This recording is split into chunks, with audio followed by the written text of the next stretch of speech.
Escape hopeless stage. Chapters. 1. Viewpoint. 2. Strength. 3. Role. 4. Procedure. 5. Growth. 6. Effect. 7. Feeling. 8. Regret. 9. Challenges. 10. Fixing problems. 11. Daily conditions. 12. Be positive. 13. Things surrounding us. 14. Entertaining ourselves. 15. Horrible memories. Introduction. I am going to tell you about story is no longer available. Story is account of all events that happened to someone during their life. No longer is something that is no longer the case. Now you can also say that something is not the case any longer, and available is if something you want or need is available, you can find it or obtain it. A key to successful change is knowing what stage you are in for the problem at hand.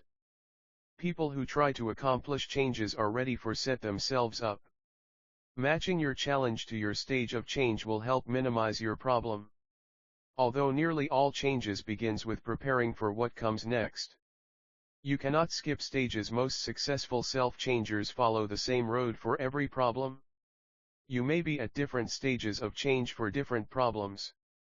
In order to change the hopeless stage, we have to get out of our comfort zone. The feeling story is no longer available may be there from situations of our past lives. We have to sit and find way of talking it out. Let the word spread out. Letting go of some of our feelings, attitude, or the control that we have over something. We need to accept that we should not give it up and that it should no longer influence us. Letting go is hard because that you need to free yourself from some aspect of your past, like things that have become a part of yourself, like things that make you who you are today, and change can make you a better person.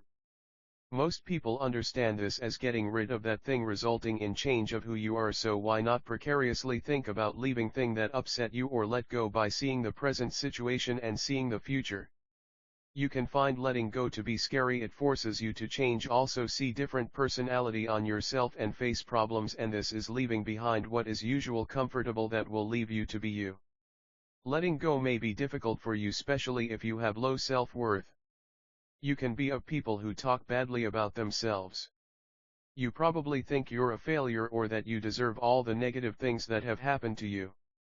You find it hard to believe that you can reach your dreams and be successful, leading to unhealthy habits such as sabotaging behaviors. Experience something that you need to let go of. You feel guilty about blaming yourself for what happened. It is important to remember that letting go and moving on is not something that can happen to you. Just like falling in love. It can be hard to choose how you feel after winning in that situation. It can be a process. And we should agree to speaking our story. Change will happen and we can win the hopeless stage we are stuck in. Chapter 1. Viewpoint. In life we see different kind of possibilities and reach different positions, but mainly we should worry about what our life means to ourselves. People think good about us when they see us do good things and involve in better positions. Life position is the basic that we hold about ourselves to justify our decisions and behaviors. When our behavior change impact of others' decision, our own action putting us in a position of change. Then telling part of our story that lead to good change. First we have to inherent the role we hold if we want to upgrade our position of life. We have to distance ourselves, no longer meet some people we don't want in our life because we both pass on different path. Then if we were not on mutual idea, by breaking up to separate path we both upgrade beliefs of one's self-confidence. The work we start to show will then start to upgrade our position in our lives. Change also matters when we are changing ourselves, trying to get out of difficult situations. We start to move toward a certain somewhere, and that place might be the perfect place for us to change. We are on position of achieving great things, then being in control of ourself helps. We start to fear, and that fear comes in good way and bad way. We start to fear because we get scared when the outcome is good but think it might fail. Sometimes we fear of speaking, and that is bad. Our thoughts have to be heard, so we good judgment that will put us in good shape. If we are fearing always we might fail. If we don't want to lose in one situation, we have to think and consider our past. Consider previous challenges you have faced in our life. Be real to someone and speak on it. While we are preparing to escape from hopelessness that was dragging us down, we are doing too much of work. If we are on the level of failing that situation, we must prepare for loss. We must then stumble and have power of the things we are on, power controlling, and let go of that situation. When we are on position, we must be on control over ourselves. A structured, well thought of life can save time and brings order. If we are saving time, we are in control of our actions. Saving time helps us order and be productive. It can let you accomplish more in workday. This can allow you to take unexpected tasks as they are delegated to you. Helps us to focus on valuable work. Good time management helps you achieve bigger goals. Overwhelm and help you prioritize. You work smarter and achieve your goals faster. If an object is stable, it is firmly fixed in position and is not likely to move or fall just like that. If stick to old bad habits, we might not change. Stability is lifestyle characterized by appropriate and well thought out decisions, consistent behavior, and mood swings. Yet it's a key component in professionals and is for emotional success and well-being. Stable people tend to have long, satisfying relationships in their process. Changers have been limited by strict in arguments, have always sought the change processes that work and have been effective and using methods to fix every problem. We behave in ways that may feel strange even to ourselves. We feel uneasy to explain the reason behind these behaviors. Often these situations can be influenced by the childhood experiences that shape our life positions. This are facts of transactional analysis grounded in our ego states, which are ways that we think, feel, and behave. Ego states are our experiences with our parents and prior experience as children or our current environments. The positions refers to the specific behavior toward others that an individual learns on basis of certain assumptions made very easy in the life. 1. I am okay, you are okay. This life positions made very early in life. An individual has several okay experiences with others. This means an individual encountered no severe problems or issues with others in his childhood and adulthood, had a normal relationship with people.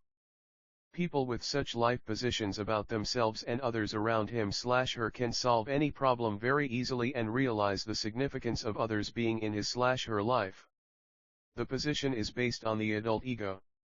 When we are on stage of facing different life problems that can be easily handled, it makes it I'm okay, you're okay position, which leads our stage of maintaining our life and solving our problem easily. That leads no one with unsolved mysteries. 2. I am not okay, you are okay. Life position gets created when an individual feels that others do things better than him. He feels inferior to others and believes that others can do many things which he cannot do by himself. These kinds of people always complain about one thing or the other and remain highly dissatisfied with their lives. It's created when we have low self-worth of ourself. One can do work that he thought of to prove himself that he can handle several challenges. So having low self-worth can be handled by setting stages of achieving higher goals. 3. I am okay, you are not okay. We create this life positions when an individual was a child. Here an individual believes that he is right and all the others around him are wrong. These are the individual who possess the rebellion child ego and put blame on others for anything that goes wrong with them. Childhood ego follows us around as part of ourself.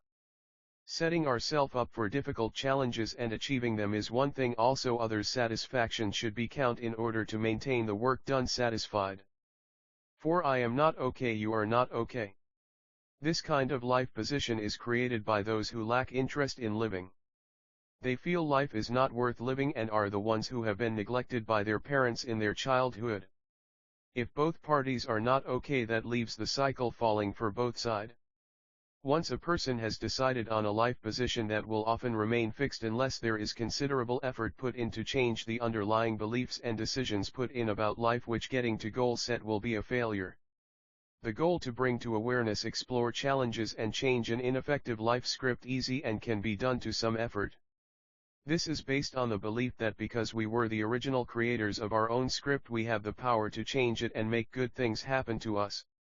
When wanting to change position of our lives, we have to consider to choose things with greater value so we see good result. Choosing the ones with greater value than lower values will make our position greater and lower.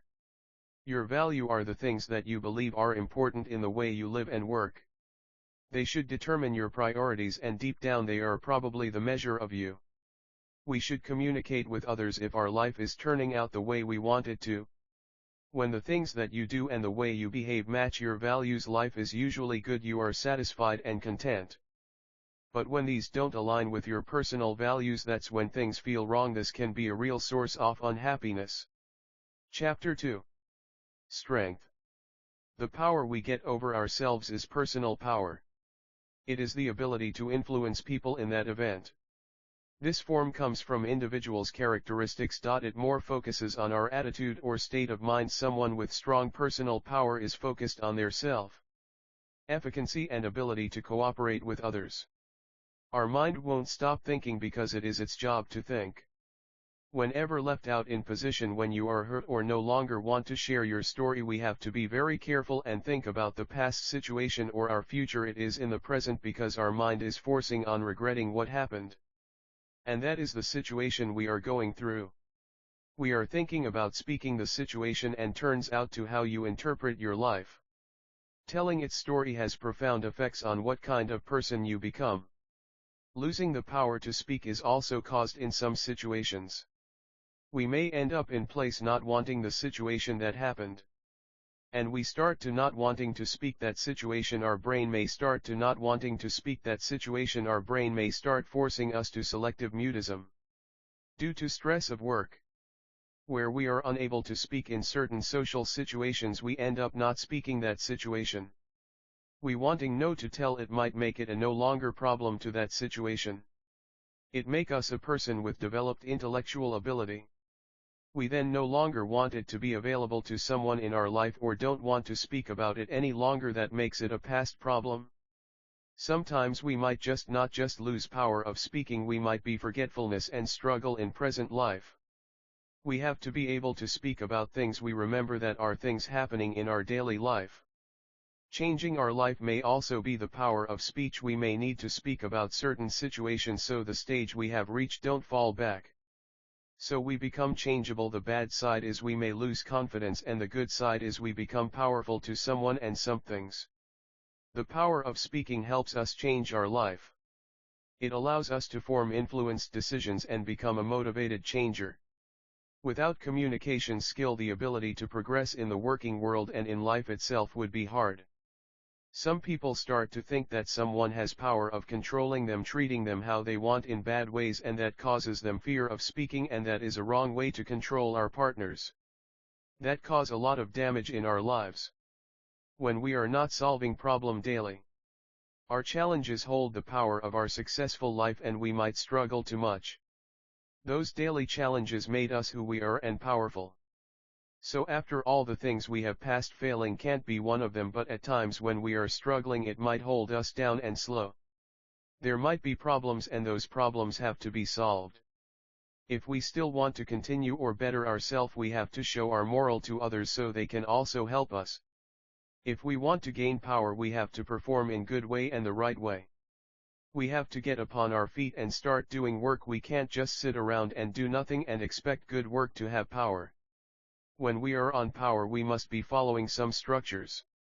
Sometimes we have to maintain stable in situations. Use of having the power will only make us continue doing more. It will make us keep in proper shape or good condition. We have to have power of controlling ourselves the way we want because our lives depend on our hands. Feeling stuck is something we might feel. Those simple words are stage people acknowledge that they have problems and begin to think seriously about solving it. They might think they are in trouble and feel caution or in other way don't have self-control of their action. Feeling stuck, however, may make us be far from actually making a commitment to action. It begins with the transaction to the preparation stage. Then thinking is clearly marked by two changes. First, they begin to focus on the solution rather than the problem. Then they begin to think more about the future than the past. Speaking can be a powerful public act. It can inspire us with motivation and people to be kind and more generous. It can change the us by furthering for good purpose or bad. It can turn a speaker into a hero of their action or rouse enemies that put a speaker's life in danger. A speech is a performance which helps raise a moral to a person. Speech belongs to a particular place and a moment of time. It addresses a specific people and its success depends upon the degree to which it engages the group. To persuade an audience, speakers must present themselves as being trustworthy. Humans make many decisions under the influence of their emotions. When we are talking about power, it can feel awkward or unpleasant and reveal hard truth that may feel unsurmountable. However, just talking about power can help empower us. Whether we talk about it or not, it's there, and increasing our awareness of how it shows up can make us more effective social change makers. Legitimacy is a unique resource as it's something we may often give away without realizing it. Legitimacy. It's based on perception, who we think should have the right to influence outcomes. Beyond being aware of when we give legitimacy, we have to influence others. Who we are and who we know provides another impact source of power. Our identities may be marginalized, oppressed, and may have hidden visible aspects. Relationships are another source of power. They may be more easily built through trust. When those with hidden identities have their bonds reinformed through structure, their power over more marginalized identities may increase. Our brain just behind our forehead controls what we do. It directs what we pay attention to and think about, even the emotion to what we do. It directs what we pay attention to and think about, even the emotions we experience. And yet this part of the brain is more than a single decision maker. It has two key areas, each one helping us weigh up whether I will not or I want to do something. The left of this brain region helps us stick to task, I will, even boring ones, while the right side, I will not stop from being distracted or giving in to temptation. Finally, in the middle but lower down, to help us keep motivated and in line with our goals. Sometimes because of ongoing competition within our brains we fail to be distracted, lose in our game. Other times we maintain the drive to push on despite other interest, temptations and distractions. Willpower is evident in the latter. Willpower is ability to resist short-term temptation in order to meet long-term goals. Overriding unwanted thoughts, feeling or impulses, responding coolly and calmly rather than behave too emotionally, and conscious effortful regulation oneself. By understanding willpower is essential to recognizing why we behave as we do and how we develop our resilience is key to how we live our life. The power to change is to be responsible for our own choice, decisions and actions, thereby regaining some control and enabling them to improve their sense of self-worth and self-esteem and an inner feeling of strength.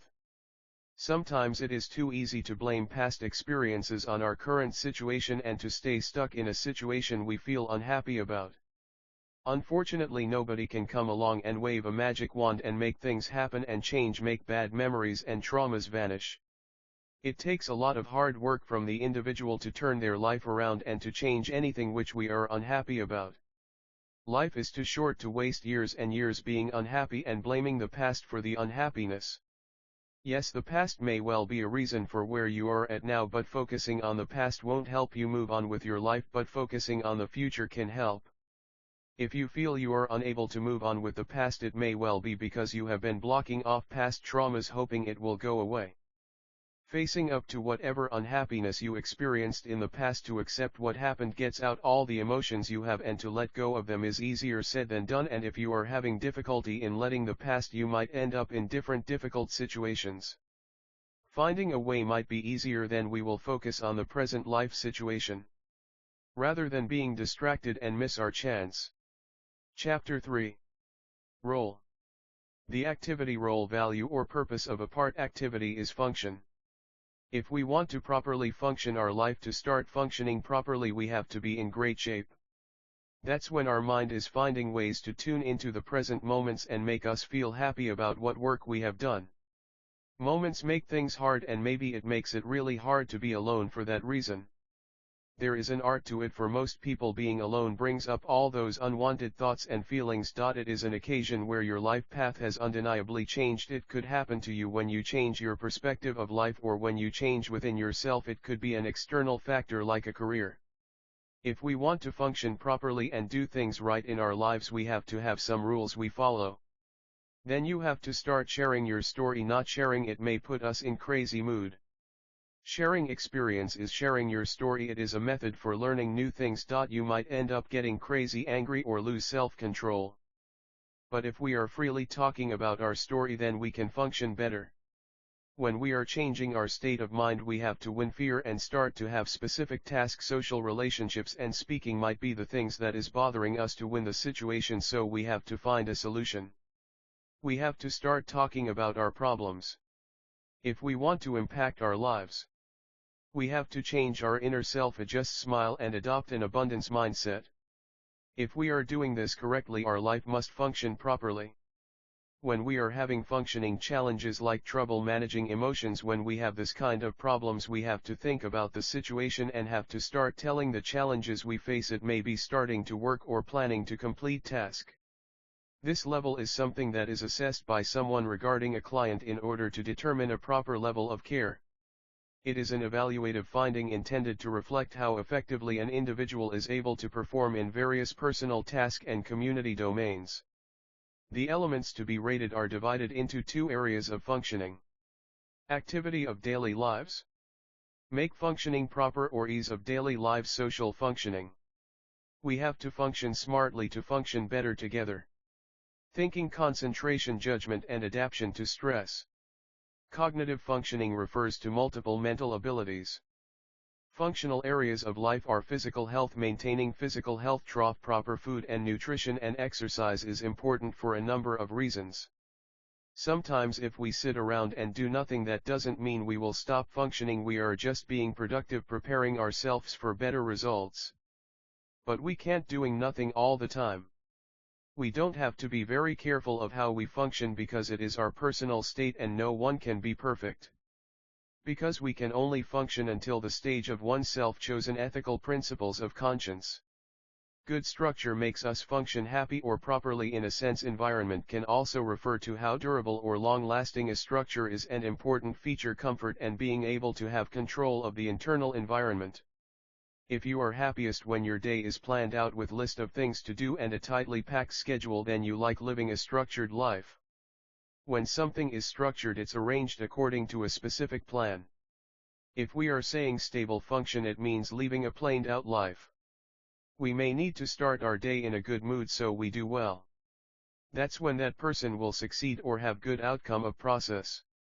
Stable routine gives our life structure and makes you feel in control. Human beings don't have uncertainty, and as setting uncertainty and instability. If we seek change and want things to go in good way, we have to stop being lazy and do more in a day. Resisting change when their problem comes up in the conversation is one bad behavior, and shifting the subject won't be a solution. They lack information about their problem. We demoralize as well. We don't want to think, talk or read about our problem because they feel situation might be hopeless. Many people like to have schedules and enjoy keeping to that schedule. We can have many benefits such as keeping one on a set path and helping avoid confusion in one's day. Schedules can help alleviate anxiety and can help people get more done in a day. It can help improve well-being and productivity. So you may think that having a schedule is the only way to go and that those without a schedule are lost and unproductive, while having a schedule is beneficial. There are plenty of people who live productive live without adhering to a schedule, or who use a loose schedule and change up their routine loose to people with more scheduled day. There is no benefit to this strategy to having a loose schedule and doing one's routine from time to time. To change up your routine means that you do something different than you normally do. When you change up your routine, you divert from the normal and incorporate life, and something different will happen into your day than your typically day life. It must be noted that this does not mean that you completely throw your schedule out and depart from using a schedule altogether. Schedules can have great benefits and can be used to your advantage. It can be useful to have break from one's schedule and incorporate new things into one's day. There are several things that include experiencing more excitement in life, encounter new and possibly preventing burnout.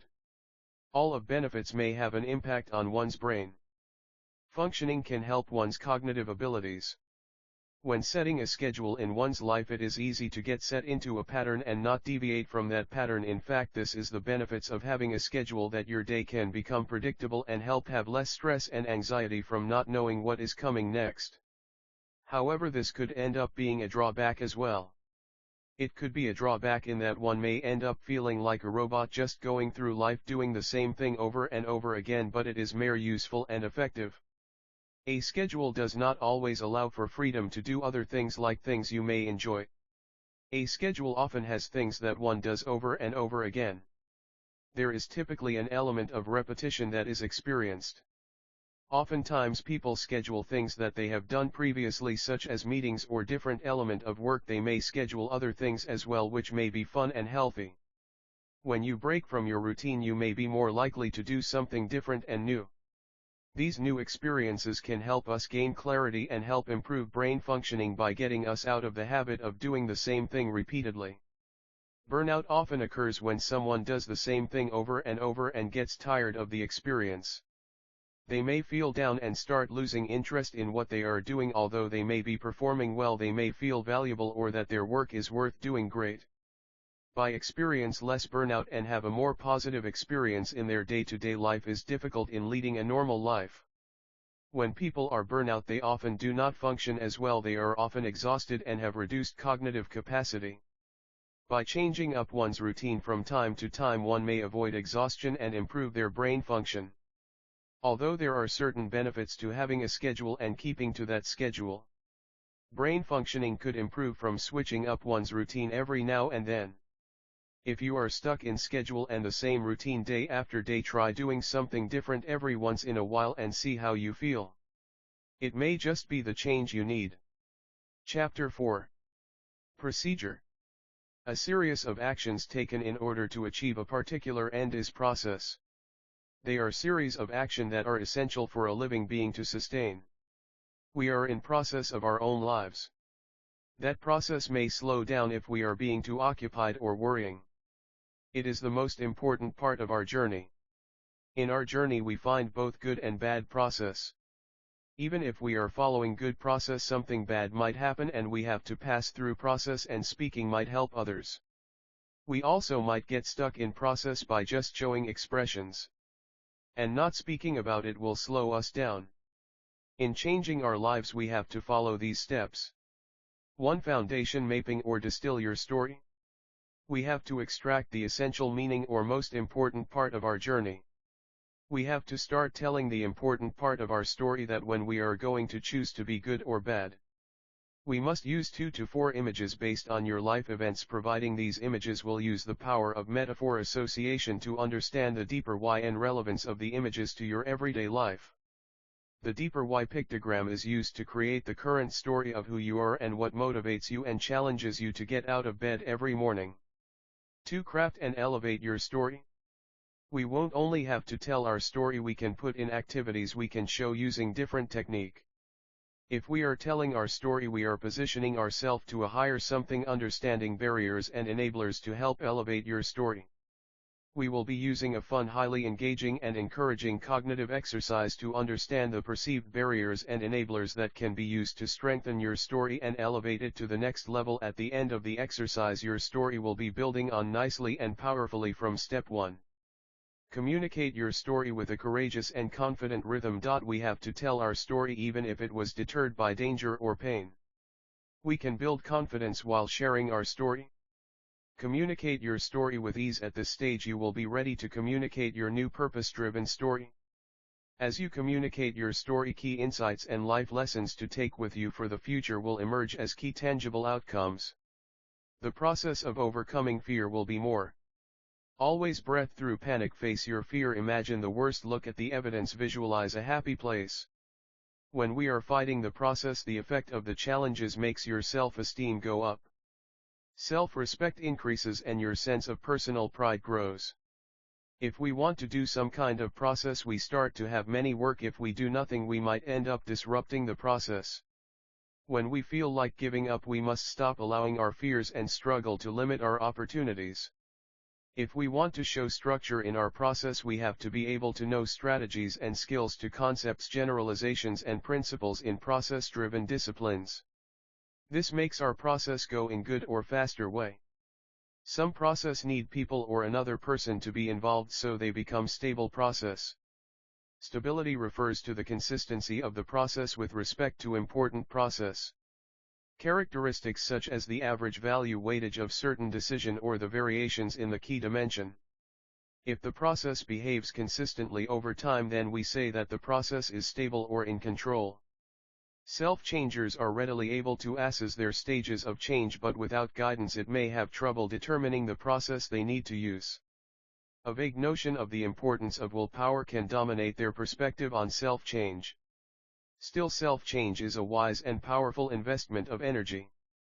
If we can bring reasonable and positive expectations to the cycle of change, our chances of success will be increased. The process start from us. We can also turn feelings inward, believing that we ourselves created the problem. We need to simplify by giving up the idea of perfection. This stages of change model shows that we move through a 5-stage model of change: pre-contemplation, contemplation, preparation, action, maintenance. Moving through each of these stages requires specific strategies to help you succeed and progress to the next one. Learning how to believe in yourself will open up endless possibilities in your life. At times you may find this difficult to do. The truth is that we have been conditioned throughout our lives to doubt in order to build self-esteem and self-confidence.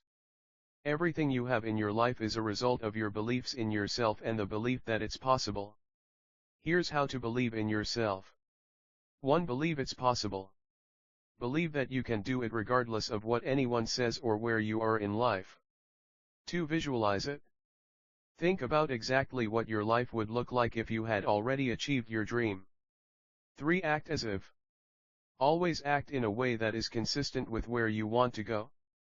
Take action toward your goals. Do not let fear stop you. Nothing happens in life until you take action. In order to believe in yourself, you first have to believe that what you want is possible. In fact, the mind is such a powerful instrument. It can deliver literally everything you want through the power of positive expectation. This is the importance of always holding a positive expectation that what you want is going to happen. It is simply a choice and a discipline of the mind. By adding a visualization practice to your daily routine, you will naturally become more motivated to reach your goal. You will start to notice you are unexpectedly doing things that move you closer to your ideal life. Suddenly you find yourself volunteering to take on more responsibility. One way to do this is with a motivational vision board. A vision board is a graphic representation of exactly what you want in life. You look at it every day. Use it to visualize exactly where you want to go. One of the most effective ways to establish a success mindset is to act as if you are already. This kind of person who has created the ideal life you want to live is the one living it well. Whatever action you identify, start taking now should be based on your decision. By acting as if, you will become the kind of person who is capable of creating the kind of success you want, and this will trigger your subconscious mind to find creative ways to achieve your goals. Using SMART goals to define target is even more effective. In this manner you will start noticing anything that will help you succeed. You will start acting on these opportunities because you will have the confidence that your efforts will yield great results. I have noticed this is where a lot of people get stuck. You can understand all these principles and you can set your goals and do your visualizations, but ultimately nothing happens if you don't act on them. The biggest reason most people don't achieve their goals and realize their dreams is that they don't take action, and the number one reason people don't take action is fear. Focusing on process over outcome helps you to be more present and adaptable, and it fosters a growth mindset. 110 to the moment at hand. The foundation of living in process is being in the present moment. When you notice yourself getting focused on the outcome or product, bring your attention back to the task you are engaging in. How it feel like in your body to be in this moment. 2. Zoom out. Sometimes being in process involves seeing the big picture. Stepping back and looking at your journey. 3. Look for themes. What are the core ways of engaging with the world, processes that have helped you most in life? What about ways that you are more accepting, compassionate, and courageous? How is your experience different when you are more rigid or caught in critical thoughts? 4. Savor the journey. Savoring is one of the key psychological processes that promote well-being. Savoring is also key to dealing with uncertainty.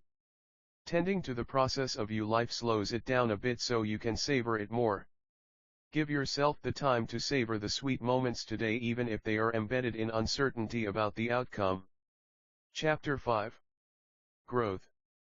Process of advancement and the way things move in the positive direction of improvement is progress. If we want to improve or move toward an advanced condition, we may need to progress in our lives. If we are showing no progress of speaking, it makes our story not available. So we have to show the process of gradually improving or getting near to achieving or completing something. Our state of mind and also performance might also count, so our self-progress is also needed when wanting to change. We need to make great effort to speaking about our story or problem in our lives. Wanting to solve our problems makes the situation a no longer situation, makes it a problem that was solved won't bother us again. We can't totally forget about our problems, but we might forget some of them. Leaving our problem as story no longer available is leaving our event deleted in our brain. There is a probability of remembering it once a while. It's telling our brain not send ideas or problem. We need to stay confident if we want to progress good. Humans want progress. However, they only stay focused on the end result, and when they don't meet it they wonder why. It's because progress is a process matter. Forgetting the process is often why folks never achieve the results they desire. So let's take a look at a few things that can help you along the way in your journey toward achieving your progress in health. This is the process of progress. 1. Mental game. Progress is impossible without change, and those who cannot change their minds cannot change anything. To reach your goals, to attain progress, to achieve movements forward in life and health requires that you change. If you want something that you don't currently have or you need, you have to show change. Experience to get something in your life and existence must change so you can attain it. The willingness to let go of our lives as you currently know is a requirement to then be able to accept the thing or experience you want. This is all mindset. So on the mental game, progress and achieving your goals happen in your mind first. 2. Action with consistency. Progress is not only a mental game, nothing occurs without action. The key to action is consistency. Losing weight doesn't occur with one healthy meal or one trip to the gym. It occurs with repetition. 3. Tracking progress. One major gap in the process of progress is that they don't track it. What you focus on is what grows. Have you ever had an imperfect or ripen a piece of clothing, and even though it's so small that others never notice it, it's the only thing you can see. Once it is in your head, you have placed a focus and attention there. This concept can be helpful or unhelpful in your process of progress depending on how you use it or don't. Define your key parameters and regularly assess them. In doing so, you will consistently have a clear picture of where you are currently at in the process and be able to compare it to where you are coming from and going to. 4. Adaptation as necessary.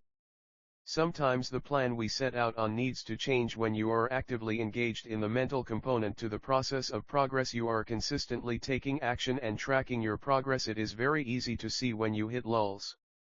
You can clearly see when what you have been doing is not working, or you have hit a challenge that needs to be addressed. The willingness to change the original plan or tweak an approach may be required. The great thing is that approaching the process of progress in this manner makes it clear to tell the difference between a bump in the road and need to shift. There are not a ton of unanswered questions because you have been actively engaging and interacting with the process of moving toward your goal. When you apply the process above, you are not overwhelmed with the feeling of failure and not knowing why. These gaps are evident when you engage with the process clearly. Be willing to shift and change to move yourself forward more quickly and efficiently. One thing is sure in life, that progress is impossible without change. But no matter what you do, nothing remains the same forever if you don't improvement. To move beyond where you are, it requires getting out of your comfort zone. And growth is what is called the motion you make in a chosen or required direction. You have to examine the facts. The reason is that you have no choice than changing your opinions when evidence or proofs don't support your thoughts or belief system. Stay away from being obstinate in your ways. It swallow you up, or anything else that does not evolve growth, change, progress and transformation. So accept that things do change. All of us are guilty of being stubborn or have a fixed mind at times. And yes, it takes a lot of courage, strength and self-discipline to admit that you are wrong, or without a change of heart or a change of mind. Progress is impossible without change, so you see that nothing is impossible as long as your dreams still glide in your heart. A creative spirit is vital for you to change your mindset. Your belief or your routine will never be able to move forward beyond your false impressions. You must realize things change and never remain as it is. What you may not be willing to accept or consider is that you have to change as well. But you should try to recognize which changes will lead you to progress or growth. Become aware of the facts so that you can change for the better. Let go of shame and embrace the change you have to make, because progress is impossible without it. Change will be what create the person you want to be. So you can contribute to the world rather than expecting the world to provide for you. Chapter 6. Effect. Sometimes we may need some good influence from people because the bad influence is destroying our lives. We may need to change our environment or people we meet so we can tell a good story to people. We meeting or observing new things from new environment is good and advised. That will help us heal our brain from stress. It is the power to have an important effect on someone or something. If someone influences someone else, they are changing the person or thing in a direct but important way. Sometimes a person who influences another does not intend to have any effect, but sometimes they are using influence to benefit themselves. Some people put pressure on us to create good environment for us from hearing our past situation. Peer influence is persuasive act of encouraging others to act accordingly. Sometimes we have to terminate the way others influence us. Changers. Here your former addiction or problem will not present any temptation or threat. Your behavior will never return and you will have complete confidence that you can cope without fear or relapse. In terminating all of this holds true without any continuing effort on your past. You will exit the cycle of change and won your struggle. There is a lively debate about termination. Some experts believe that certain problems cannot be terminated but only kept at bay through a life of decreasingly wary maintenance.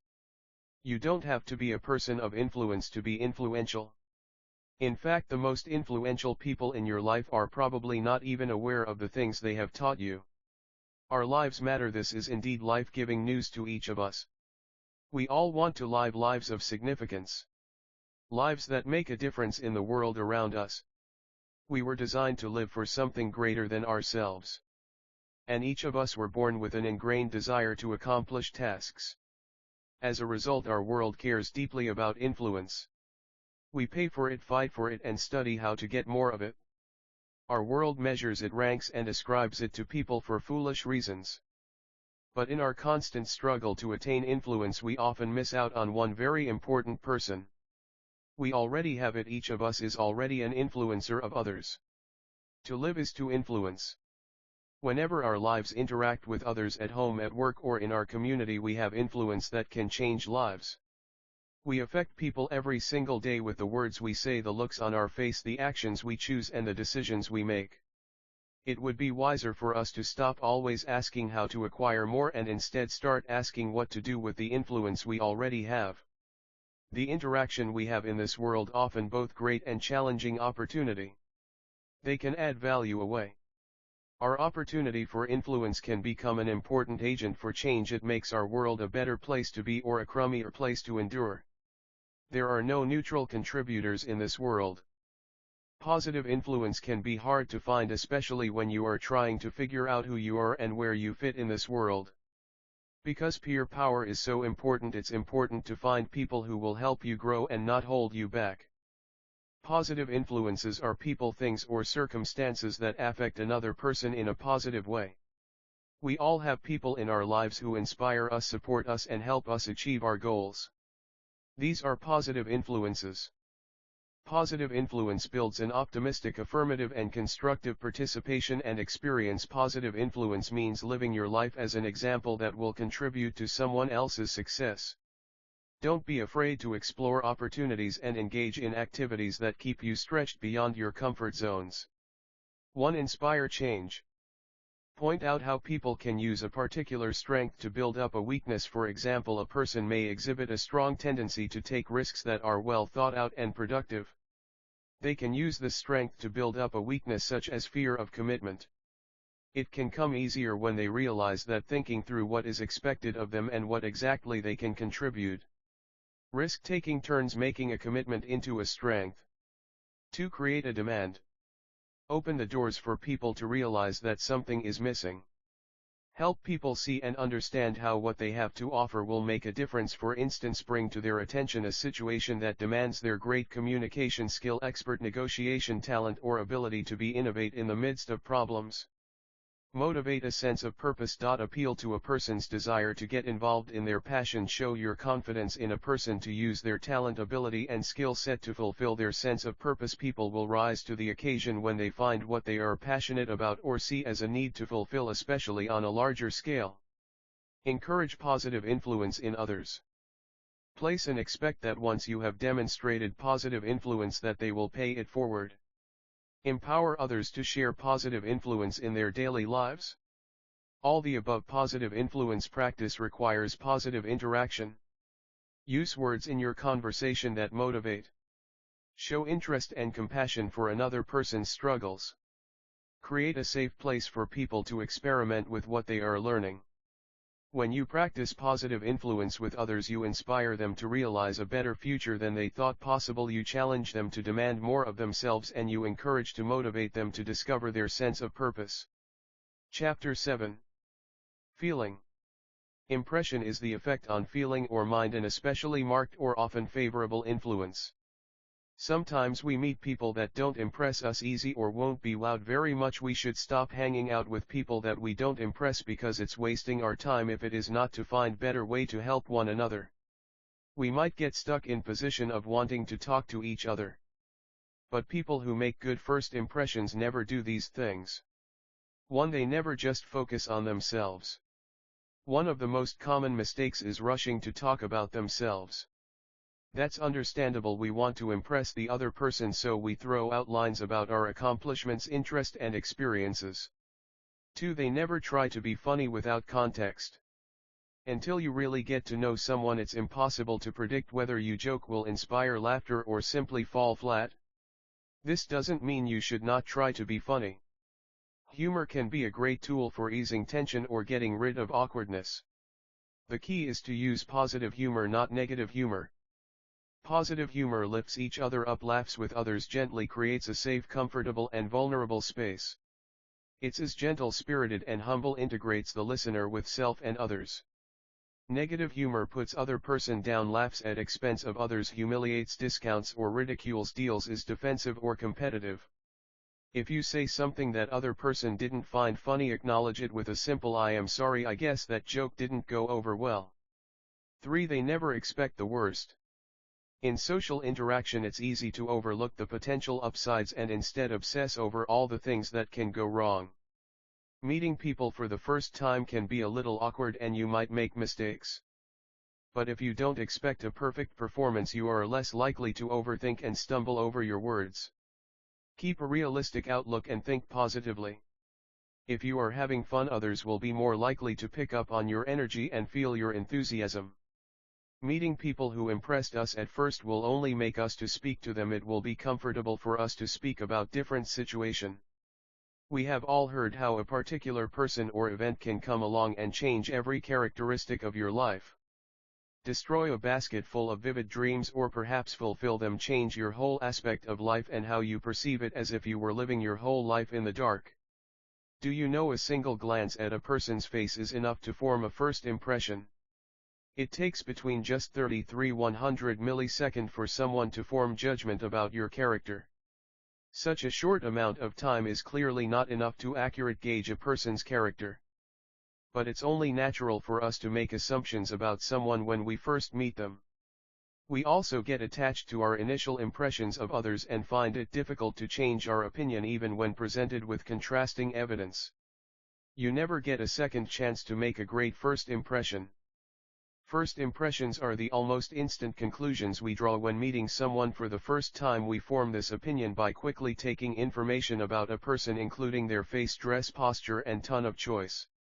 We form a not always accurate opinion about many persons' qualities we try to gauge include a person's friendliness, honesty, trustworthiness, and competence. A first impression becomes a filter that we use for all future interactions with that person. It can be very difficult to change someone's first impression of us. First impressions last, whether they are accurate or not, normally taken a long time and concerted effort to change a first impression.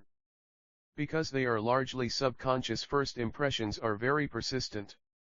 We see the world and other people through our own set of filter and make decisions based on them. All of your relationships are affected by the first impression that you make. If people's first impression of you is that you are friendly, competent and trustworthy, they are more likely to feel comfortable around you. They are then more likely to consider you a friend and open up to you. 1. Make eye contact. Eye contact is a nonverbal form of communication. Making eye contact is taken as a show of honesty and as a way of showing respect to the person that you are talking to. Maintaining eye contact also shows that you are paying attention to the other person and listening to what they are saying.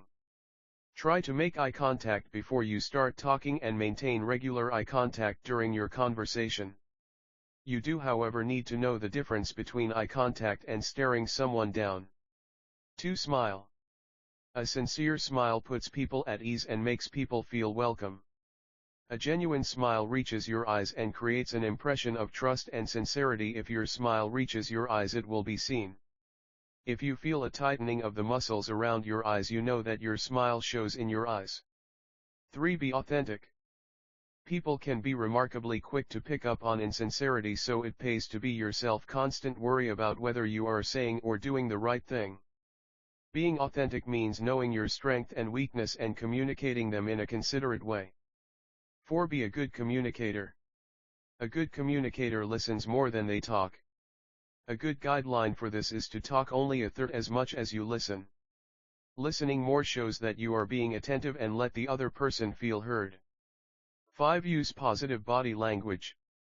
Body language is a large part of communication. Some basic guidelines for positive body language are standing or sitting up straight and hold your head up. You will present yourself as comfortable and confident. Avoid crossing your arms or legs. This subconsciously closes you from the other person. Offer your hand for a good firm handshake that is confident but not crushing. 6. Be empathetic. Pay attention to the emotional well-being of the person that you are talking to. Empathizing with someone can contribute to a strong connection. It demonstrates that you understand them emotionally.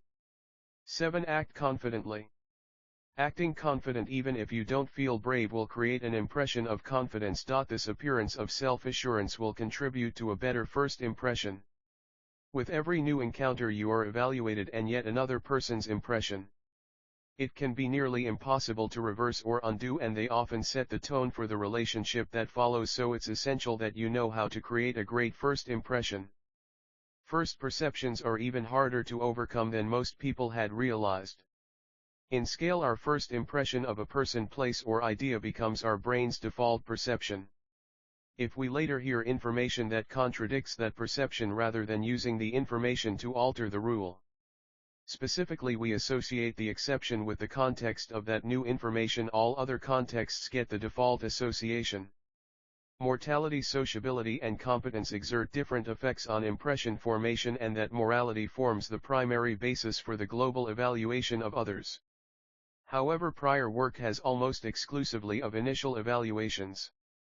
Morality was perceived as more informative of interpersonal intentions, therefore a greater impression change occurred when moral information vs. sociability or competence information was added to what was previously individual.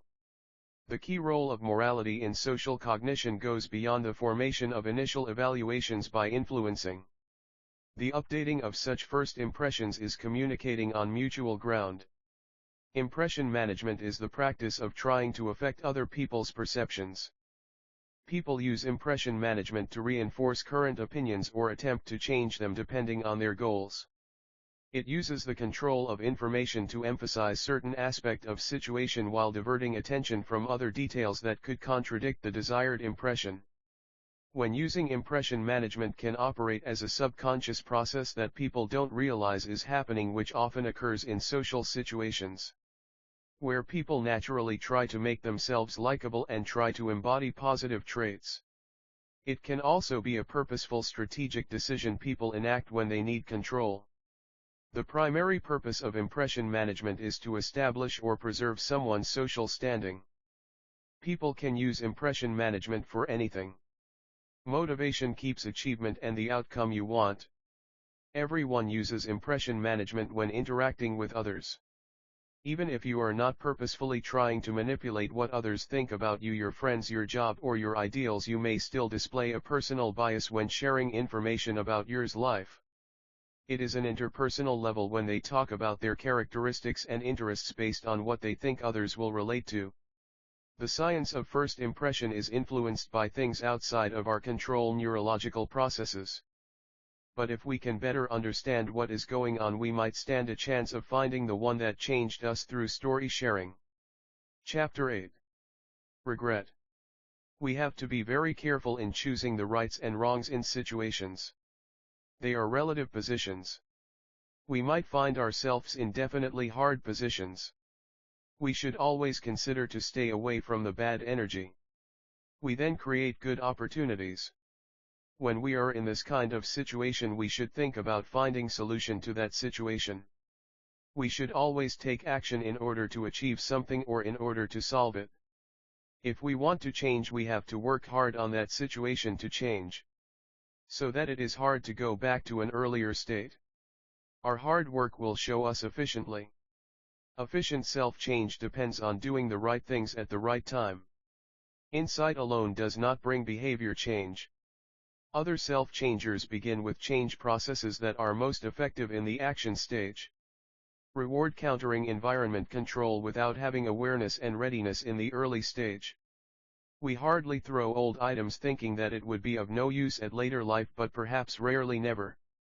Exactly, in our life every day we go on adding the feeling of happenings, thoughts, situations, sorrow and moments of pleasures in memory, which hangs up our mind and ruining our behavior. So stop buying new worries you do not really need. Looking to other people always bring complications. The cause is comparison. It leads to competition. Our desires, ambitions, hopes to fulfill lives and minds' unlimited demands and necessities are nothing other than the effort to fulfill the nothingness within. May not always be one you embrace when unexpected life situation arises. But no matter how difficult life feels, there's something to be said for making the most out of the moment. This does not mean you should lie down, get comfortable and refrain from making changes in your life because everything is spiraling out of your control. What it does is making changes to how you feel about it. When you can't change your situation, you can make changes to your attitude. Roadblocks may make you feel out of control, defeated and emotionally exhausted, but you don't have to live there. Most of us feel uncertain and stressed when faced with situations we can't change, no matter what personality type we are. The good news is, no matter your situation, you can learn to change your attitude. 1. Managing your stress. Stress plays a large factor in our emotions and how we handle them. Suppressing your stress or mismanaging it can provoke changes in your attitude and lead to any number of things that affect your mood. If your situation is causing you to feel stress, the first thing to do is a proper stress management regime to uplift your mood and attitude. Common recommendations include exercise, art therapy, journaling, relaxation. It's normal for everyone to have their own techniques. 2. Recognize negative feeling and thoughts. Regardless of whether you type as a feeler or thinker, your personality system, emotion and how you process them will play a large part in your attitude. You can't move forward with an attitude change if you are still letting feelings of disappointment or unhappiness lead your day. If you are highly rational feeler, you may feel you have already recognized your feelings and looked at them logically. Other types may struggle with this process. Either way, it is not until you deal with your emotions rather than dismissing them or rationalizing that you will feel better equipped to begin the journey to changing your attitude. The best way to get your feelings out on the table is to write them down or engage in a hobby that allows for emotional expression. Running is a meditative activity that may allow yourself to engage in inner reflection. After identifying your feeling and recognizing negative thought processes such as blaming yourself for life events that are outside your control, ask yourself why you feel that way, acknowledge it, and then give yourself permission to let go of thoughts that do you no good. 3. Changing what is possible. While you may not be able to change your situation as a whole, you can always implement small changes in your lives that help improve things. Ask yourself, what can I change that's been bothering me? Think of small things will make life easier, lighten your mood and give your outlook a boost. Most of the time small changes are doable, so why wouldn't you take them on? Take a look at your schedule, find a slot of 10 minutes and think, what can I fill this time with to make myself happier, or what changes can I make? 4. Practice gratitude and acceptance. Acceptance does not mean you take whatever life is throwing at your face value. It means you are aware of when a circumstance is inalterable, but you remain grateful and aware of other things you can change to pull yourself through. It's recognizing that sometimes we are not in cockpit of the plane. I know it's hard judging types, but you can and will get through life events. Life doesn't always hand out the easy cards. But if you accept that you can't change your circumstance, you will find yourself more readily equipped to roll with the punches rather than sitting in a negative stew of blame. You will understand that you are not surrounding control but altering where you focus your control. 5. Self-affirmation. Changing your attitude is learning a new habit. That means you are going to have days that require extra patience and extra reminders. That's okay, you're allowed to have days where you feel down, we all are. One way to commit to an attitude change is to remind yourself daily. Voice your intentions or affirmations before you get your day started. Wake up and tell yourself that you are going to have a good day and you are going to be more positive. When you repeat something to yourself long enough, it has a lasting effect on your mood, like a self-fulfilling prophecy. 6. Acknowledge your accomplishments. When a situation has down, acknowledge giving your past accomplishments. It gives you a chance to reflect. Try reminding yourself of the times you pulled through a tough situation. Remember the things you are accomplished no matter the odds. Take time to cheer yourself on and remember situations will eventually change. 7. Immerse yourself in things that make you happy. You would be amazed how much lighter you will feel when you immerse yourself in things that make you feel negative. You can give yourself a boost by incorporating things you are passionate about into your life. When there is a situation that you would like to change, do you set about analyzing what needs to be done, compiling a list of steps, and then going about doing what you have decided will get the job done? That's what most of us are taught to do, and it seems to work well sometimes. Have you noticed the approach does not seem to work very well? No matter how hard we try to plan, no matter how diligent we are, no matter how much evidence we compile about the right way to get something accomplished, things often seem to have a mind of their own and create outcomes that are very different from what we have imagined. How could that be? You are doing all of the right things. There is a different way to approach changing any situation. It is called your energy. Think of the people you naturally like and those you don't. What energy do you associate with them? The energy of happiness, kindness, non-judgment, sadness, or judgment. These are just a few of the energy that people can choose. We do choose what energy we are being. We don't actually have to allow ourselves to be the effect of circumstance or other people. It can take a bit practice, but choosing to change your energy is one of the most important key to changing anything. Change your energy and change the situation. Consider having difficulty with a relationship of defensiveness or blame. Not much can change no matter how much you are trying. If the energy is changed to allowance, a great deal can change in the relationship. No one likes to feel the energy of blame, it just shuts people down, but if you can move to allowance or interesting point of view, it gives the person the space to change. I want to challenge the way you look at things now. We can't control the things that happen to us, but we can control how we respond. And this is so true. But what if we could adopt a mindset that could turn almost any situation into, if not a positive, then at least a learning curve that will ultimately guide you in the right direction?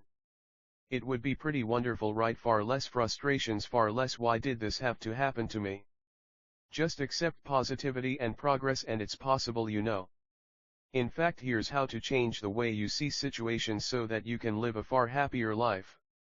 I want you to recognize that negative thoughts, especially when it comes to different situations. Think about it: when someone criticizes you, the automatic response is to get defensive and feel frustrated, spurring off some thoughts of anyone in your head.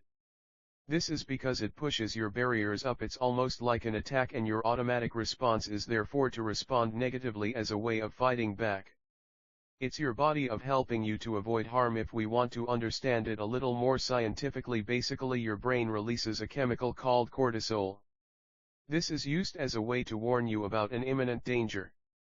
It's kind of like your alarm system. So going back to that, if someone is criticizing you, their words perhaps getting a little heated or aggressive, cortisol will be released in your brain, which makes easily then positive thoughts but helps you to deal with the situation. By thinking negatively, your brain thinks it's acknowledging the danger. Negative thinking feels realistic, it soothes our pain or eases our embarrassment, it protects us and lowers expectations. But let's be honest, we completely blame it on all of that. We have the power to change the way we see situations. More often than not, we get into bad habits. So if you want to know to change the way you see situations, the first thing you have got to do is work on your mindset. You respond negatively to situations, you are not really going to gain. If anything, it will just put you in a crappy mood and go on to make your day even worse. Positivity, on the other hand, opens your mind and allows you to build new skills and resources. And by positivity, I don't mean that something bad happens and you say, oh wonderful, this is just what I wanted. Sarcasm, much clearly it is not. And actually that's not what being positive is about, because it would just be like trying to find yourself. It's not real or true. Instead, adopting a more positive outlook means you are able to see situations for what they are and to look for the good in anything and everything. After all, we decide how empowering or disempowering we want our thoughts to be. Learning to accept invitations to do or try something different can be a powerful catalyst to change your over situation. Chapter 9. Challenges. Challenge is a call to someone to participate in a competitive situation. We need to challenge ourselves daily because it will help us grow both mentally and physically. We should also challenge ourselves into speaking our daily lives once in a while. Afraid of shyness to express ideas cannot produce speaking. Mistakes are the things that may challenge us. We might be on nothing to say, lack of motivation to express ourselves, that's nothing when we realize it later on. So challenges help us to say something about our lives. We wanting to upgrade our lives is to set ourselves for challenges. If we upgrade ourselves, we then become the person we want to be. When we are failing to get our challenges done, we are changing our life. We are taking experience from our old self and becoming better version of ourselves. Challenge in life are a given and they can be used to your advantage in some stage. Each one is an opportunity for personal growth and self-improvement. Ultimately, the goal is to use what you learn as your growth to become the best version of yourself. 1 loss. Whether you lose your job, an opportunity, or a relationship, loss is an inevitable part of life. Regardless of how it happens, a loss is one of life's biggest challenge. It can feel abrupt and disruptive. However, loss allows you to reflect on what is truly important to keep moving forward. Losing something that you had or wanted can be a welcome wake-up call. Loss forces you to ask yourself, what about what I lost was valuable to me, and what am I willing to do to get what I want? Choosing to examine your loss through the lens of these causes you to assess the true value of what you lost as well as why you value it. Having a clear understanding of what you value and why you value it is key to becoming a better person, because it gives you words and actions integrity. 2. Failure. There is not a single person alive who hasn't experienced failure. To grow, you must fail. Failure offers a natural checking point on your journey, one that allows you to evaluate your recent behavioral choices so that you can make improvements. When you fail, you get the chance to review your decisions and behaviors. Reviewing the decisions and actions that lead you to fail is an invaluable exercise. Understanding how the decisions you made lead to certain behaviors and actions can prevent you from making the same mistakes again. Such a review can also reveal important details you missed the first time that would allow you to take a better and more informed approach the next time. The experience gives you a point of commonality with anyone who has had a similar experience. Those 3 emotions essential tools on your journey to becoming a better person because they allow others to feel safe and seen around you. 3. Setback. They have many names: missteps, monkey wrenches, unforeseen circumstances. But setbacks are very present on our journey to becoming a better person. We have all experienced a slow in progress on our journey. The challenge is understanding why the delay happened. What caused our progress to slow down? You can intellectually know all the right things to do or say, but there are those moments when your humans get the best of you. Despite your best efforts to be a better person, you suddenly do or say something you regret. Perhaps you react in a way that is negative or out of alignment with your desire to become a better person. Setbacks are learning opportunities. Having a firm understanding of the type of things that slow your progress will allow you to both avoid and preempt them. Resilience is one positive side effect of overcoming. A better person requires that you be mentally tough. Setbacks are an organic way to build that mental toughness while still maintaining integrity in our actions and a sense of emotional awareness that promotes a safe environment where others feel seen. 4. Moral compass. Distinguishing right from wrong for yourself is an ever with one ideology today and another tomorrow. Changing your mind is your responsibility. The two go hard in hand. Deciding what you believe is important on your road to becoming a better person. Self-improvement is anchored in your sense of right and wrong. Most people act by their value and beliefs. Giving yourself permission to grow as a person means taking to re-examine them both. You may discover that your value and beliefs are not in alignment with your end goals.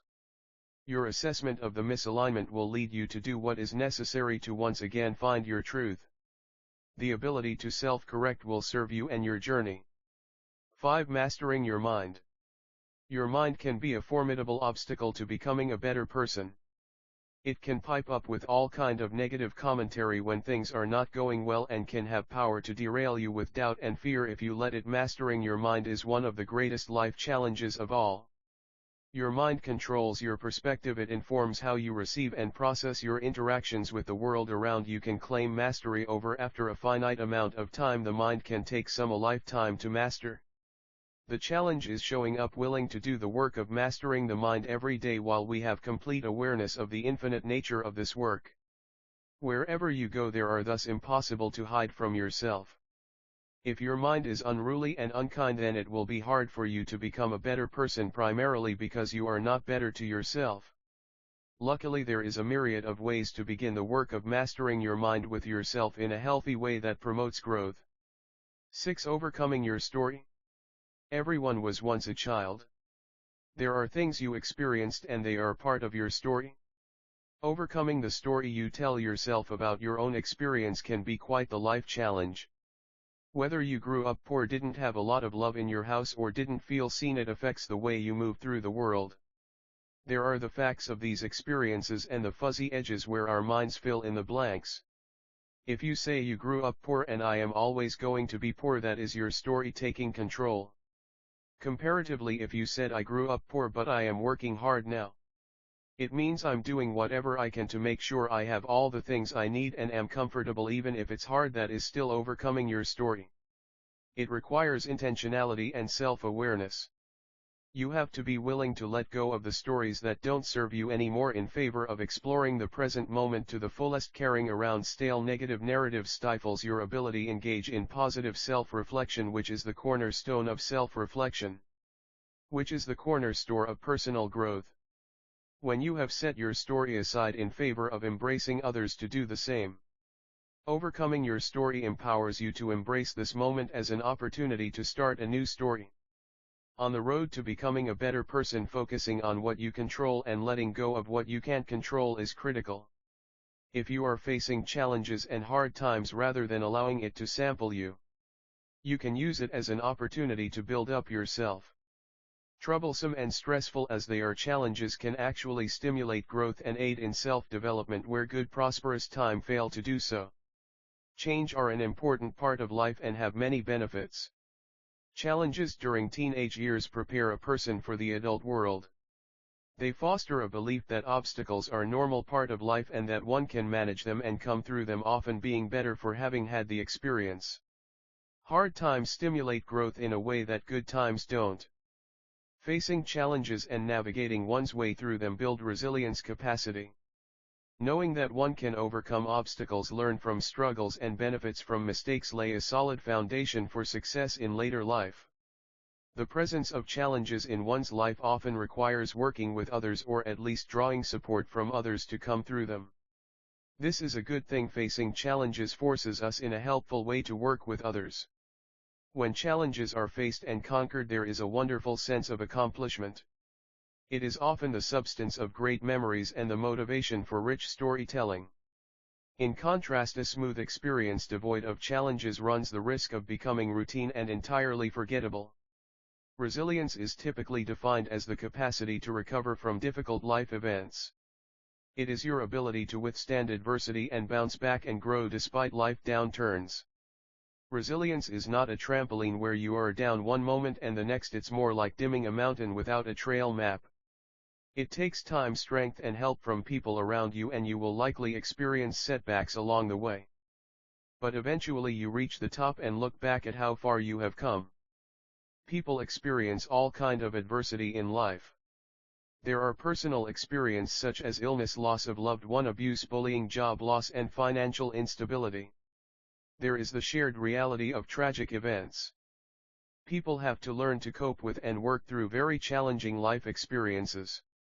Resilience theory refers to the idea surrounding how people are affected by and adapt to things like adversity, change, loss and risk. Being resilient does not mean that people don't experience stress, emotional upheaval and suffering. Some people equate resilience with mental toughness, but demonstrating resilience include working through emotional pain and suffering. It isn't a fixed trait. Flexibility, adaptability and perseverance can help people tap into their resilience by changing certain thoughts and behaviors. Life is full of challenges. Some people seem to meet every challenge with confidence while others struggle to overcome them. Pittas especially get a sense of satisfaction from facing challenges head on. It brings a sense of accomplishment and can be very fulfilling on some level. You actually seek challenges. Your highest self wants you to learn and grow. Life's most effective tool toward growth is experience. The problem is, all too often you might find yourself faced with the same challenges over and over again, and that's when you start to lose sight of the potential lesson. At the point, challenges can become problems that can spiral you into despair and frustration. As CEO, creator of your own reality, you have the ability to overcome these challenges. It is with this sense of responsibility and awareness that you can begin your journey into a higher state of consciousness where challenges are no longer challenges but opportunities to get a glimpse of your highest self. Look to yourself for solution. Others can help you arrive at your own understanding, but no one ever solves your problem for you. Even in circumstances where someone else is acting as an authority or partner, only you can decide for yourself how you will process the situation. The longer you spend searching for guidance outside of yourself, the longer you spend ignoring the problem. See the situation, your resources and abilities, and then act. Your action may include enlisting help from others, but it will be your challenge to solve. The sooner you take up the challenge, the quicker it stops being a problem. We all go through difficult times, and it can be a healthy reaction to feel negative emotions when facing challenges. There's no right way to react, and some of us are more deeply affected by events than others. Everyone is different. Our genes, life experiences, bringing an environment, all affecting our mental health and influence how we think and respond to situations. It can also depend on how well other parts of our life are going or how supported we feel. Being aware of these factors may make it easier to understand when we or someone we care about are struggling. Chapter 10. Fixing problems. Structure in our lives are routines and protocols we implement in order to help get things done. Structural life is the period over which a structure is expected to continue to perform its basic functions even at a reduced level, and is measure of the useful life of a disposal structure. If we want stability and structure, 1. Create batch theme day. Batching is the process of grouping similar tasks together to streamline. 2. Plan your weeks on a Sunday. If you find yourself totally unprepared for Monday, try planning your weeks ahead of time. 3. Stick to an international moving routine. Routines create consistency in our schedules, help with time management, and encourage us to build healthy habits. 4. Make time for self-care. I have to remind you of the importance of scheduling self-care into your schedule. Once you have planned out your weeks with appointments and to-dos, it is vital that you plan some downtime to recoup. Look at your schedule and pencil in your favorite self-care activities. Lack of structure can make us feel unmotivated and distracted, and often leads to you doing everything at the last minute. Of course, flexibility is important, but structure is necessary for creating a sense of stability and balance in your life. Structure change is shifting or changing the basic ways We have to change our moves for transformation in the structure of society. They are long-term and permanent changes. Rapid structural changes are particularly likely to lead to decline in the quality of life of some sections of the affected population. Change creates winners and losers. Creating impeccable structure for our lives is a strange contradiction in most of our lives. We deeply feel the messiness of our lives. We feel it in all areas of our lives, which stresses us out and causes us to shut down, feel overwhelmed, run to distraction and comfort. It creates tremendous uncertainty for us. But we resist sticking to structure and routine. We want to have a great order to our lives, but when it comes to actually following it, we struggle. It feels too rigid, too constricting. So we immediately toss the plan aside and start forming it, answering messages and going to distraction. This creates even more uncertainty, not being able to stick to structure. Contradicting might not be universal, but it is present for a lot of people. I would guess that a majority of us feel a struggle between these two things. I don't think you can get control and order over everything in your life. Life is inherently messy and uncertain, and all attempts to make it ordered and certain are fundamentally futile. It's often more helpful to practice mindfully with the uncertainty rather than try to control it. This is not an all or nothing choice. We can create structure and practice with uncertainty. And we can learn to be unattached to the structure, so that if we have to do a day or week without it, we can be perfectly okay. There are two major interrelated effects that we feel from this struggle with structure and messiness. 1. The messiness of our lives causes us to be messy. When we have a huge mess around us, it's hard to be impeccable, it's hard to be focused, it really becomes hard to put our best efforts into our meaningful work. We are greatly affected by everything around us and by any kind of messiness in our lives. That does not mean we should strive for perfection, but instead that we should recognize the effects of this messiness on us. 2. Lack of structure creates a lack of trustability. When our lives are completely unstructured and messy, it's hard for others to trust us. If you were to go into business with someone whose office and life were a huge mess vs someone whose office and life seemed to be impeccable, over all other things being equal, who would you choose? This messiness is felt by our spouse or partners. We feel it to ourselves and it erodes our trust in ourselves. None of this reason is to freak out or beat yourself up. It just bringing awareness to the effects of lack of structure, and maybe resolving to create more impeccable structure with time. Once resolved to creating impeccable structure, it's important to recognize that this is a process, not a destination. You never do it and then are done with it, it's an ongoing process. Our daily structure does not have to be super planned out and rigid, but you might have something simply important. For others, a more detailed structure might be important. And some others, an even looser structure might be better, or one that is different on different days. How do you handle your relationships? Do you have regular dates or times you spend each day together? Do you have counseling or getaway to focus on you as a couple? Maybe you are not in a relationship. How do you stay in touch with your closest friends and family? How do you stay close to them or go even deeper? Structure is our best defense against the triggers in our environment. A structure in life can also help with increasing productivity and ending procrastination. When you establish structure in your life, it is easier to complete tasks that you need to do. Having a routine and schedule allows for better time management and the effective completion of mundane tasks, leaving more room for enjoyment or extra tasks that need to get done. People who lack structure in their life may be more likely to suffer from stress, poor sleep, poor eating, worsened physical condition, and procrastination.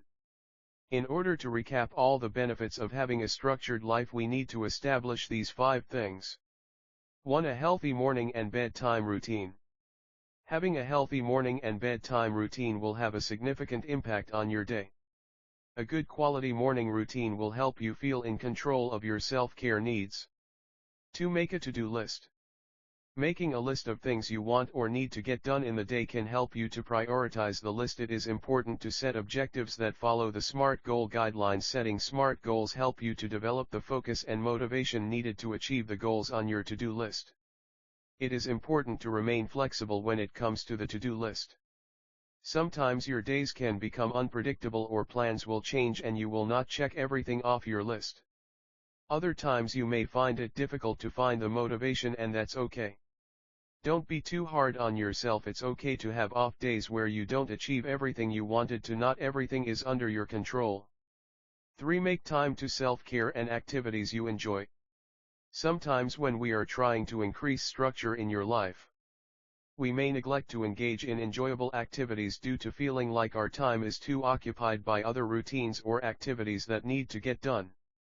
It's important to ensure that you are intentionally scheduling time for activities you enjoy when implementing structure into your life. In other words, you need to set a right time for self-care. This can provide a sense of connectedness to others and improve your overall quality of life. 4. Make sure your structure suits you. Lastly, and arguably most importantly, make sure the structure you implement suits your life and is unique. Structure that helps you may not be suitable for the next person. There are no rules when it comes to establishing a structure and routines implemented. They are healthy habits that serve you and help you maintain a balanced life. Then keep doing what you are doing. Wanting to cut out some of the stress in your life and exercise more is making a life plan. We often don't make these changes because of inertia, lack of focus, or other factors. Changing one's life easier dreamed than done. By creating a specific action plan and following it, your process will be far easier and less stressful, and your chances of success will be far greater. If you find yourself getting off track, simply refocus and try again. Look what's not working. When you are figuring out how to make a life plan, it helps to know what you want to change and in what areas of your life. Here's where it helps to get out a journal and assess different areas of your life. This can be in list from. You should cover the areas of life that are most important to you. Think about what your values are in life and assess how those areas of life are currently working. Assess your value. When making a life plan, you should work around your value. You should think what's important to you and what you hope to maintain in your life. Oftentimes people include activities in their lives that have little value to them without realizing it. To be sure you are spending your time wisely, assess what you value the most in life and pay attention to how you actually behave around the expression of these values. Be sure you include activities that fulfill those values. Looking at the future as you make a life plan, not only months into the future but years, looking at your values and thinking about how you want the next few months, years, and then working backward can really pay off and can help you decide where to put your time.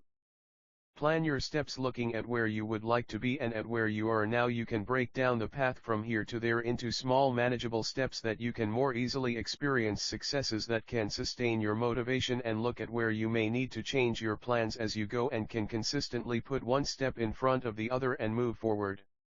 Eliminate roadblocks as your plan steps forward. Review your list at what's not working and think about what's holding you back from your goals, from experiencing less stress, from feeling that you are where you want to be. Then make some cuts.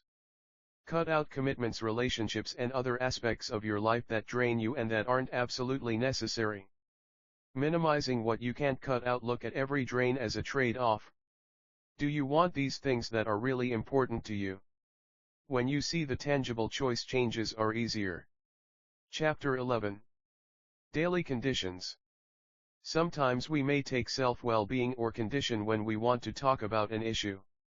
It does not really matter if we are talking about issues, it will only decrease bad decision making. Self-talk help us to figure out things. We think critically. Your thoughts are the same of emotions and mood. The conversations you have with yourself can be destructive or beneficial. They influence how you feel about yourself and how you respond to events in your life. Self-talk is something you do naturally throughout your waking hours. People are becoming more aware that positive self-talk are thought to be more confident, motivated, and productive. Although positive self-talk comes naturally to some, most people need to learn how to cultivate positive thoughts and dispel the negative ones. With practice, it can become more natural to think good thoughts rather than bad ones. Self-talk keeps our brain in good condition. Conditions for life are circumstances needed for physical or biological life to exist. Living conditions are the factors affecting the way in which people live, particularly with regard to their well-being term. It is related to that of quality of life. The latter is the degree to which an individual is healthy, comfortable, and able to participate in or enjoy life events. The term quality of life then can refer to both the experience an individual has in own life and to the living conditions in which individuals find themselves. When we are dealing with our mind and setting it for good condition, we also are preparing physical conditions that also needs to change for us to maintain a good condition. But while changing from bad mental condition, we may be great shape. But if we haven't had enough time to ease or offload our thoughts, we might face some troubles. So keeping good condition is both for mental and physical state. Change opens doors to other things, new friend, new ideas, and a new confidence in life. Change can bring excitement or fear of the unknown, and that usually due to whether the change is predictable or takes us by surprise. Conditioning ourselves to change is preparing ourselves to danger. There are ways to adapt to change and even to take advantage of it. 1. Find the humor in the situation. People who laugh a lot usually have a positive attitude and the ability to find humor even when things are not going well.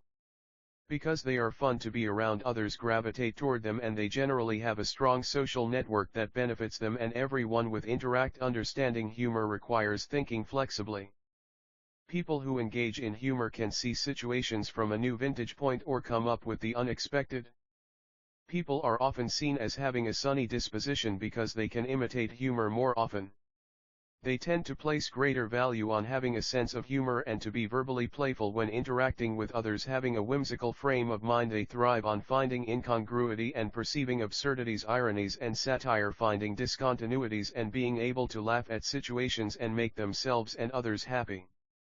They poke fun of themselves and others with a sensitivity to the other's feelings.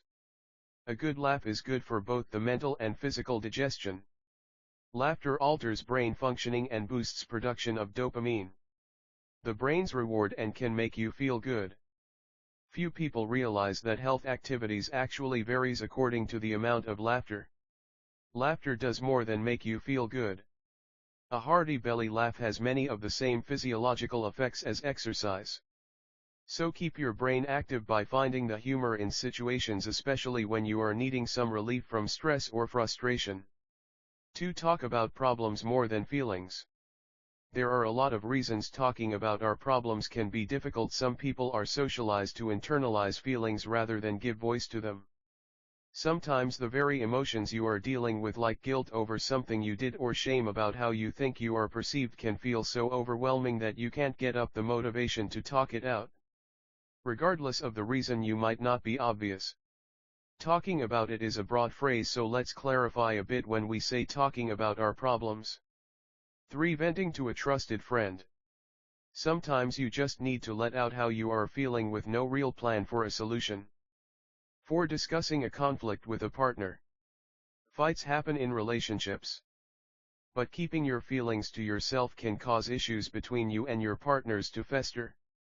While working toward constructive solutions to your relationship problems is always a good thing, just being able to be open about your feelings with your partners can make your communication healthier as well. 5. Being open about your struggle. Sometimes venting to no one in particular can help not just you but others as well. The act of sharing what daily life is like can help you and others with the same struggle realize that you are not alone, and that's what it feels. Overwhelming is actually normal. What all of these forms have in common is that they are conversations specially designed to examine and express the emotions you are having rather than building to a specific solution. Figuring out things you can do to improve your situations is certainly good, but just verbalizing what you are feeling can itself be part of the solution as well. Everybody gets moody. Some days you will feel on top of the world and other days you will feel like staying under the doona. It's okay to feel sad sometimes too. Most people know when they are feeling in a mood. Simply, a mood is part of your emotional rhythm, but a little less intense than an emotion. And it usually has a trigger, such as an event. Experiencing your mood may be something that you have tried to achieve or something over which you feel you have no control of. And it may last only a short while or hang around. Understanding your moods may help you work out what causes them and how you tend to behave when you are in different moods.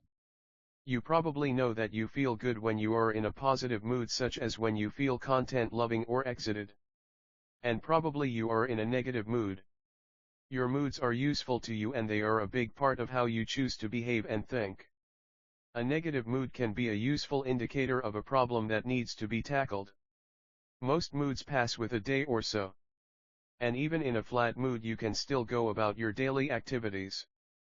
But if down or dark moods are significantly disrupting your life, it's important that you seek help. Understanding your moods helps you manage them and feel better faster. If you are more aware of your moods, you may be able to better manage your lifestyle choice, make informed health decisions, prevent or avoid triggers of negative moods, and work towards a better quality of life. The trick is to watch for changes in your mood, particularly any very high mood swing or very low dips, which may mean you need to help even out your emotional state. Self-monitoring takes hardly any time, and it becomes easier as you make it part of your daily routine. Usually a low mood goes away quite quickly and does not require treatment, but if your low moods are lasting far more than 2 weeks and you have felt sad, down or miserable most of the time, or have lost interest in most of your usual activities, you could have depression. Chapter 12. Be positive. The first thing to do is be positive when waiting for an outcome. Being positive is a good sign to show to people. Positive outcomes are facts or experience which are pleasant and helpful to you in some way. The positive in a situation is the good and pleasant aspect of it. Focusing on the positive aspect of life and not worrying about the negative things in life. To attain a positive lifestyle, one must constantly improve his or her approach toward life and the people they meet. It also refers to living in the moment and not dwelling on the past or worrying about the future. Living a positive life means being optimistic and being successful, and it is favorable outcomes of your plans. It is being happy and looking at the bright side of life. A positive frame of mind brings more harmony and happiness, improves relationships, and attracts success into your life. Change your unhelpful bitterness into determination. All you need to do is shift your focus frequently as required. At the end you can easily add or subtract. Learn to say no to undesired things. Once you have done the above, be content with your choice. You really can do your best. In most of the cases you will succeed, but for those where you don't, you will need to accept that as well and move on. Create a good life as well and move away from danger. Create a life that feels great on the inside too, not that just looks great on the outside. Everyone is worrying about problems does nothing but steal your joy. Hence always spend at least 90% of your time on solution. You can't live a simpler life if you are unwilling to change and let go of what was priorities don't hit done automatically. You have to make time for what's important to you. When we meet change with a positive attitude, we learn to let go of our set ways and become flexible. We learn to adapt to new people, new environments, new roles and situations. In the long run, being flexible leads you to more happiness and less stress. Lower level of distress and pain. A positive attitude can help us cope with difficult situations and challenges more effectively, leading you to better overall mental health. It can enhance all the relationships in your life.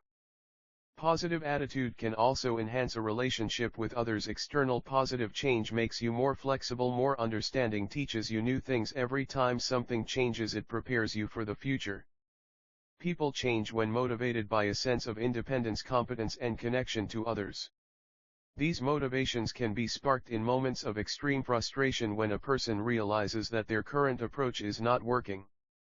Positive change is a dialogical process, and through conversation and asking the unconditionally positive question, performance is strengthened and successfully implemented. Positive energy is an attitude that is encouraging, productive, and beneficial. People who exhibit this positive energy often do so by being kind and generous, believing that good things will happen in line with the law of attraction. Even good change can be hard. To feel things like stress and depression in the wake of any change makes sense. After all, people need routine for optimum mental health and well-being. When change disrupts the life pattern we are accustomed and feel it physically, emotionally, and behaviorally, it's natural to feel more pessimistic when things are not going so well in our lives. Regular or even constant negative thinking can also be a sign for low self-esteem. This sounds a bit strange, but negativity can also be contagious. Negative thoughts can also occur because of stress. People who are stressed experience constant worrying and being pessimistic or only seeing negative thoughts. If you have a positive attitude about achieving goals and success in general, you will be much more motivated to take action. If you look what you want to accomplish and see only the obstacles, your motivation diminishes pretty quickly. People with positive attitudes have certain personality traits that are easy to recognize. They are caring, confident, patient, and humble. They have high expectations of themselves and others. They anticipate positive outcomes. Staying positive can improve our mental health. A positive attitude can help us cope with difficult situations and challenges more effectively, leading to better overall status. An optimistic person thinks the best possible thing will happen and hopes for it even if it's not likely. Someone who is too confident this way is also sometimes called optimistic. You can change your mindset by challenging yourself with new experiences and perspectives. You can form new neural connections or mindsets at any point in life. Cognitive biases often get in the way of assessing new beliefs. Upending one of your beliefs due to new evidence might overturn other beliefs. These beliefs are key to our identity and understanding of the world. Thus our minds are hesitant to changing or sense of self influenced by the group we belong to. Another social influence on our self-esteem is through our group membership. You will take on new challenges and come out of your self-limiting beliefs. When you are feeling happy or optimistic, creating a feeling of well-being makes one feels happy, calmer, less, more focused, and more emotionally stable. Positive psychology techniques can indeed be valuable in times of stress, grief, or other difficulties. That happens because people have the innate ability to feel the positive and negative energy in other humans. In your self-improvement journey, it's essential to have the mindset of not setting with who you are, but to know that you can always be better than the version of yourself yesterday. Growth is always an option, and you have complete control over the significant changes you choose to make in creating an extraordinary life. 1. Pay more attention to your life. I know this sounds like the obvious truth, but so many people are guilty of living in the gray areas of their lives, which is not a way to live at all. You need to pay more attention to the things that matter, like patterns and mindsets, and realize that even a small shift towards the right direction can change your life. 2. Leave old patterns behind. You need to be courageous enough to leave patterns and habits that are no longer serving your growth, because otherwise you will stay the same version of yourself for the rest of your life. Be willing to close the door on things and habits that do not contribute to your growth. 3. Be uncomfortable with uncertainty. Changes will always be the most constant thing in the world, so accept that uncertainty will always be part of life. You cannot always predict what's going to happen, and trying to do so will frustrate you further. 4. Leave your past behind. You can't change the past, even if you spend every waking moment of your life having resentments and acting like the victim, when in reality you are a survivor. You need to let go of the past and stop letting it drag you down 6 feet under. 5. Accept that you are going to fall. Your life is not defined by the moments you fall down, but how you choose to get up and redeem yourself from those failures. You need to come to terms with the fact that failure is not always a bad thing. 6. Eliminate your negative thoughts. You don't always have to say in your negative thoughts, but choose to do with those thoughts. As much as possible, avoiding and getting your negative thoughts get the best of you. The only thing constant about change is inevitable, and it is up to us to decide how we handle the change, will embrace to resist it. While not all changes is welcome or planned in our lives, we can still benefit from change if we learn to look at the positive side. 7. Change helps us grow. One thing that change will often do is push us out of comfort zone. Some people love to be pushed and to try new things, but others find a lot of comfort in their old ways. We have to adopt to something new. We can experience personal and professional growth. We often learn strength and abilities we didn't know we had. 8. Change makes us adaptable. When we meet change with a positive attitude, we learn to let go of our set ways and become flexible. We learn to adapt to new people. In the long run, being flexible leads to more happiness and less stress. 9. Change brings opportunities. Every change and every alteration is big and small. It brings opportunities to our lives. When change comes, we have the opportunity to learn something new because someone feels something new. We have the opportunity to set goals for a new chapter of our lives. If we learn to anticipate these opportunities and look for them in the mind of change, we can turn the situation into something positive. Chapter 13. Things surrounding us. We have to be very careful in choosing our lifestyle. We have to be very careful of our surroundings. Because we jump in some situations and end up wanting to get out. The first thing to do is always, while changing our surrounding, we have to be careful about people we meet. We should introduce ourselves well, and also we should like the environment for it to be a good surrounding. Surrounding life is the place where someone lives and the conditions they live in. Sometimes we have to move from one place so we get better results, and getting better results can be found from changing our surroundings. However, you do not seek to control internal reactions but to restructure your environment so that probability of problem-causing event is reduced. Even without direct request, people may realize that their environment is not supporting their lifestyle as it once did. Suddenly they are punished rather than rewarded for their habits. Sometimes coercive environmental changes can lead to unintentional change. How surroundings affect your life. The environment can affect your sense of social support, comfort, and level of stimulation. Making changes to your environment makes it easier to do what's right without having to think about staying motivated.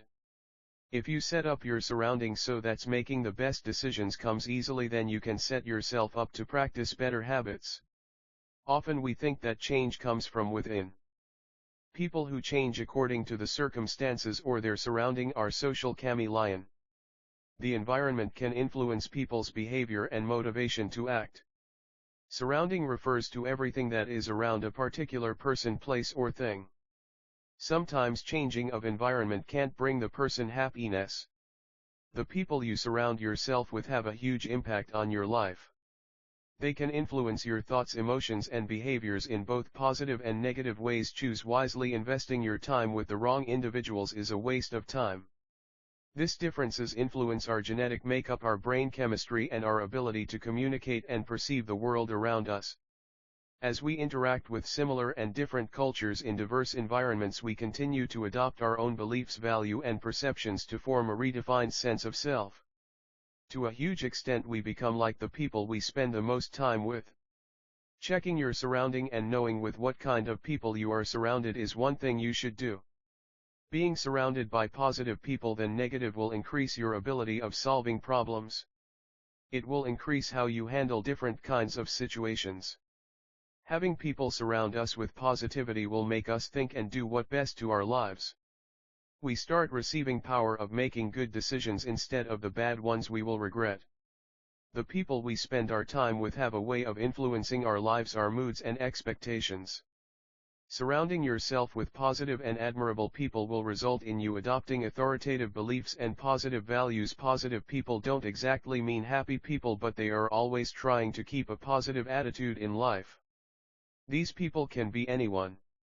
These people always have your best interest at heart and will always try to push you and encourage you in the right direction. When you are constantly spending time with positive people, it becomes easier to focus on your goals and work on reaching them. Once you are surrounded by people with positive energy, you will see change in yourself too. It is not easy to find people who not only support and encourage you but also challenge and push you to become more accomplished and reach for more. Letting go of toxic people and relationship is the first step you need to take. Is your relationship with your partner making you feel miserable? Is your teammate not motivated enough? You need to identify the negative relationships in your life. If your relationship is personal, professional, emotionally drawing you and makes you feel agitated, you need to rethink that relationship. It can be difficult to let go of relationships, especially when you don't want to burn bridges. But remember that you don't owe anyone anything. It can be difficult to let go of relationships, especially when you don't want to burn bridges. But remember that you don't owe anyone anything. It's your relationship is negative and you feel like it is driving you down, then you need to make a decision. We all have goals in our life. But what about motivation? Sometimes we feel a certain lack of motivation, and not being around positive people can help with that either. Instead of spending time with people with no motivation, surround yourself with self-motivated people. Self-motivated people are driven by their intrinsic motivation, the type of motivation that brings you pleasure, excitement, and satisfaction. You will grow only when you step out of your comfort zone. Successful and ambitious people spend their time learning, attending workshops, and taking calculated risks. Successful people expose themselves to a different perspective and always think outside the box. Stepping out of your comfort zone can be challenging, but it is worth it. People who encourage you to step out of your comfort zone are the people you need to spend time with rather than people who believe in living a bubble in relative comfort. It's not easy to let go of habits you are most comfortable with, but to grow and progress, changes need to be made. Instead of spending time with people with hardly any ambition, try surrounding yourself with positive and successful people. You will see a positive change in your life. Once you do that, don't limit yourself, be open to new possibilities and challenging opportunities. Meet new people who not only encourage you but also motivate you to be your own person. Chapter 14. Entertaining ourselves. While we are feeling bad, we should find things that might make us laugh, and we should explore new things. We should do things that entertain us. While we are entertaining, taking to ease our mind from thinking inside the box and thinking about current situation. Thinking inside the box implies acceptance of current situation, and while that occasionally may be a good thing, if we're accepted by everyone all the time, there won't be a thing to improve or innovation. However, if you think creatively, the status quo will actively think of ways in which you can improve experience. Knowing how to entertain ourselves is one good thing to do, because the first thing along the journey of change is to know the stage you are in. After relaxing our mind with entertainment, we have to start thinking about our problem or challenges so we can solve them or face the challenges in our lives. We should think backwards and think about our lives. Sometimes it may be a problem of preference and it is a certain behavior we cannot leave. Some people consider entertainment to merely be an escape from daily life, and it certainly can be. But it is also capable of empowering people to help overcome potential conflicts. Successful entertainment often reflects interpersonal realities and address issues we are all facing. Entertainment can distract you from the stress-causing factors in your life. When you participate in entertainment or fun activities, you are relaxing. Therefore, entertainment can bring a degree of happiness into your life. Entertainment is so important to your event's success. Good entertainment helps us have fun. When we have fun, we engage better with others and learn more. The energy of the event increases and the mood becomes very positive one. Entertainment brings many benefits. It can and does and distract from stress. It provides escapism from the problems in our lives. It protects and improves our mental health. It is a key to happiness in life, and it is one of the good ways to happiness. Everyone should always spare some time for any positive entertainment for a happier life. Present-day entertainments are either good or bad. Good ones with our fun, frolic, knowledge dissemination through various media keep us in good mood. Bad ones can be ignored by matured audience or readers, but nonetheless they leave a bad impression on our minds. It is a way of showing and sharing love. Among the cognitive benefits of entertainment media are the maintenance or improvement of problem solving and enhanced perceptual skills. It fosters friendship. It also improves communication skills and boosts self-confidence. Entertaining activities are used for learning, and this method is effective for learners of all ages. Thus, entertainment becomes an integral and important part of life. It helps us understand the world and ourselves, and it helps us socialize. People have always found ways to come together over a shared interest in entertainment. Without entertainment, we don't have any relaxation or refreshment. Simply, we will do our work round the clock like machine, and there is no difference between human and other things. Human beings only have the sixth sense and know what is good and bad. We must entertain ourselves to get relaxation. Chapter 15. Horrible memories. Thinking out of the box is thinking creatively and considering various solutions to a particular situation. It can require a bit of mental effort, so its time and energy are well spent. You will adapt more easily. One of the greatest benefits of thinking innovatively is that it teaches us to adapt more easily to unexpected situations life throws at us. Embracing small changes is one of the key to simulating your ability to think creatively. Out-of-the-box thinking can help you develop your ability to solve problems. When you creatively think out of the box, you will find previously ways of doing things that never occurred to you before. You will find more solutions to problems and you will see a greater number of opportunities and possibilities. Thinking out of the box is to think differently, unconventionally, or from a new perspective. When we are thinking outside the box, we have to be able to solve the things we complicate. And solving the things we complicate will help us solve our problems. Because things might get more complicated if they add on one another. It entails taking a creative approach to problems as compared to using a more conventional style of thinking. It involves viewing a problem for a different perspective, and it can help you create effective solutions. Learning to think out of the box can be beneficial for your career by enabling you to innovate solutions for various issues in the workplace. Thinking out of the box is imaginative and unconventional in your approach to challenges. This type of creative thinking can be beneficial for professionals in all industries. It can be especially useful if you are working with limited resources. Expanding your worldview can give you a different perspective on the events happening in your life and career. If you are willing to consider different points of view and other methods of approaching issues, then you might be able to develop effective solutions. Thinking uniquely could facilitate the growth of your career. This is because creative thinking often allows you to envision problem solving. One of the benefits of thinking uniquely is that it can lead to new inventions. Regardless of the type of business you are involved with, to be constant in your career might be one change. Trends fluctuate invariably, often revolving around consumer needs and tastes. To keep up with this perpetual flux, it's crucial that you learn to think creatively and develop the foresight to identify future problems and create solutions for them. Doing this can help you retain your relevance. Thinking expansively in your personal life and career might help to highlight your uniqueness. If you learn to think creatively, you can become an asset to yourself and others by being able to present a fresh, unconsidered perspective on an issue. By approaching your career and business differently from the others, you may get a different and improved result that helps you to make a unique impression. How to think outside the box. 1. Study other industries. You can begin to do this by reading books and articles. You may discover some overlapping similarities in the problem that the various industries face, which might inspire you to brainstorm effective solutions.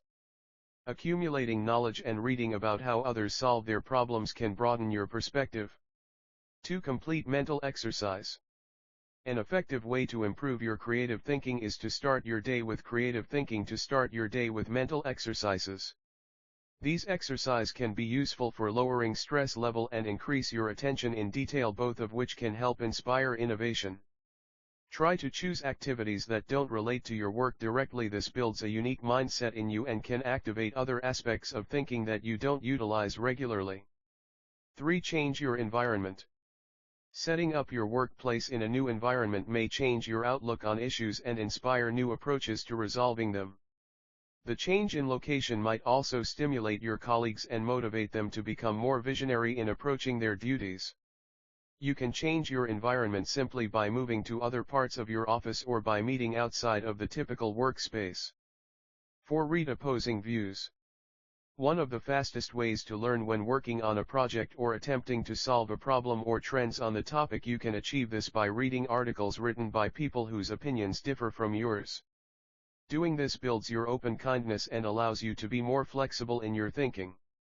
5. Learn new skills. Attending new skills, especially those not related to your field, helps you engage the underutilized parts of your brain. A straightforward way to begin doing this is by learning a new language, even if it's just a couple of phrases. This challenges your mind, improves your mental skills, and makes you more adaptable in the process. You may also attend workshops on critical thinking and analysis thoughts process. 6. Be random. Being strict about following process and rules can sometimes limit out-the-box thinking. This is why it's ideal to consider introducing randomness into your office work activity and problem solving. One way to introduce randomness is to embrace switching the order of doing things or even discussing ideas. Thinking outside the box helps you to solve challenging problems. It allows you to look beyond a defined scope of relevance to find answer that would not exist otherwise. It also forces you to scan your horizon. And when you scan your horizon, you become aware of impending threats and opportunities. That strategic foresight keeps you ahead of profit or loss curves because you are able to proactive when you are trying to solve a problem. It can be tempting to stick to facts that are directly relevant to the particular problem. But that's not enough. Sticking to a narrow view of relevance prevents you from seeing opportunities that may be right in front of you. Rather than being closed-minded, you should be open to new ideas and perspectives. The first step is getting used to thinking about different things that are outside your comfort zone. Story no longer available is a stage where we find ourselves trapped and trying to figure out a solution to the problem. Keeping closed and away from social life will only make us worse. We should fix that problem in that event. Speaking about our daily lives and communicating to others will help us find solution, and once we speak about it we will increase our mentality.